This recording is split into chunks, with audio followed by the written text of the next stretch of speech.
Here we will see tracing in ASP.NET. Tracing deals with tracking the program execution. It may not be always used for error tracking, but can also be used in normal program execution. ASP.NET Tracing enables you to follow a page execution path, display diagnostic information at runtime, and debug your application.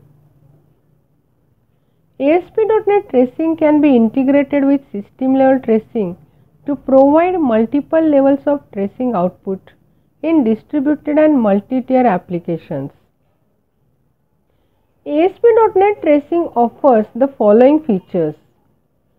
First is debug statements. Debug statements are written in the code without removing them from application when it is deployed to the production servers. You can also write variables or structures in a page and trace through the execution path of your page or application. Next is integrated tracing functionality. Messages can be emitted by the system.diagnostic.trace class in ASP.NET for tracing output.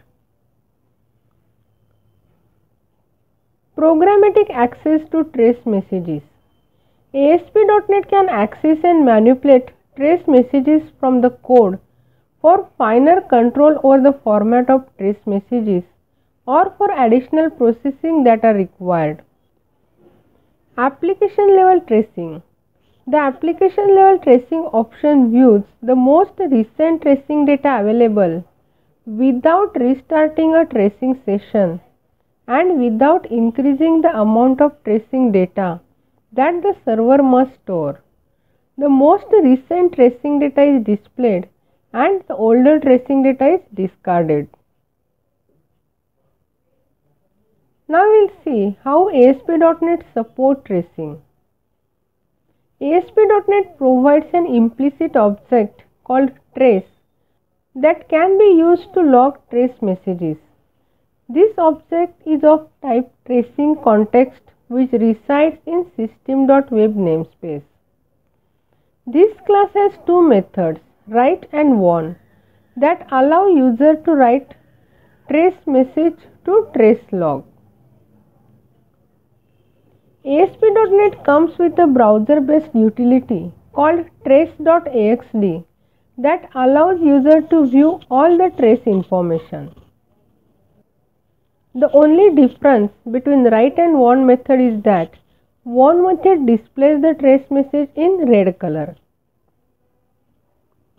There are two ways of tracing in ASP.NET: page level tracing and application level tracing. First we will see page level tracing. We can control whether tracing is enabled or disabled for individual pages. If tracing is enabled when the page is requested, ASP.NET appends to the page a series of tables containing execution details about the page request. Tracing is default disabled in an ASP.NET application. To enable page level tracing, follow these steps.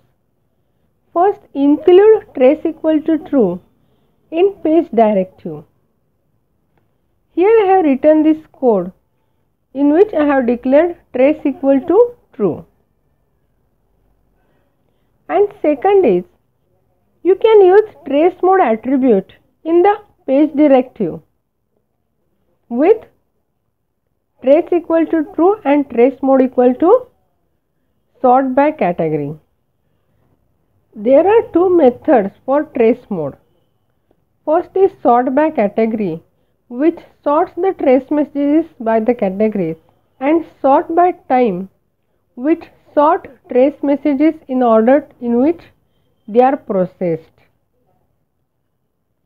Next is application level tracing. Instead of enable tracing for individual page, you can enable it for your entire application. Here every page in your application displays trace information. This type of tracing is useful when you are developing an application because you can easily enable it and disable it without editing individual pages.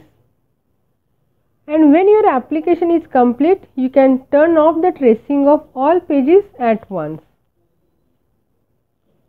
When you enable tracing for an application, ASP.NET collects trace information for each request to the application up to the maximum number of requests you specify.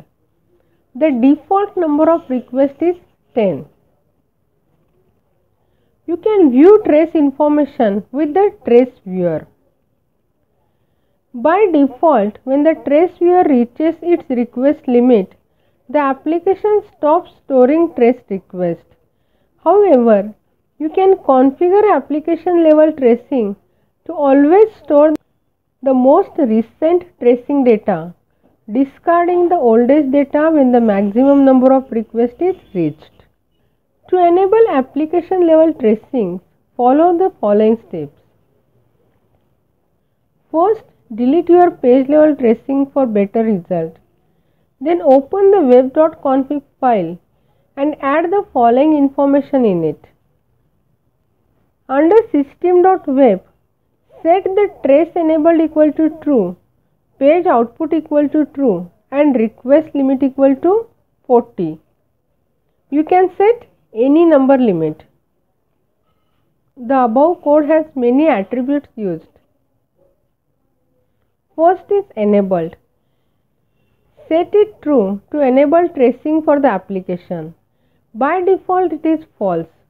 You can override this setting for individual pages by setting the trace attribute in the page directive of a page to true or false. Page output. Set it true to display trace both in pages and the trace viewer. The default is false. Request limit. It sets the number of trace requests to store on the server. The default is 10. Local only. Set it true to make the trace viewer available only on the host web server. The default is true.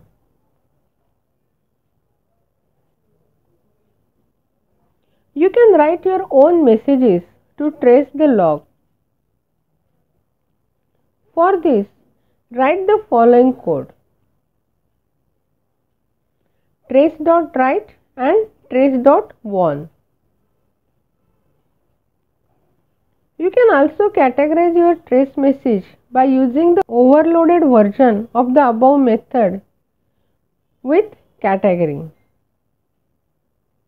Trace.write, my category and page load processing started. This is the message that we are going to display with trace.write. Another overloaded method allows you to display exception details along with your trace message.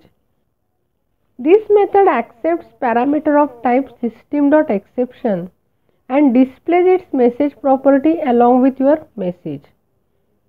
With try catch, we will use trace.write.